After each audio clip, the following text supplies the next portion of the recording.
Hindi dapat ipakita sa mga employees ang sales data natin. Alam mo, ganun din ang thinking namin dati. Akala namin ang sales data ay secret. Dahil pag malaman nila na malaki ang sales namin, baka akalain nila na malaki din ang kita namin. At ma-feel nila na agrabyado sila sa liit ng sahod nila.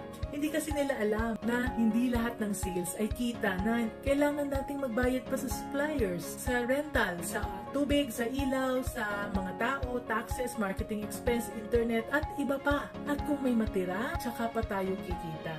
Laking gulat ko nung nag-umpisa kaming mag-share ng sales data. Naintindihan agad pala nito ng mga sales staff namin. Imbes na ma-discourage, lalo silang ginanahan sa pagbebenta.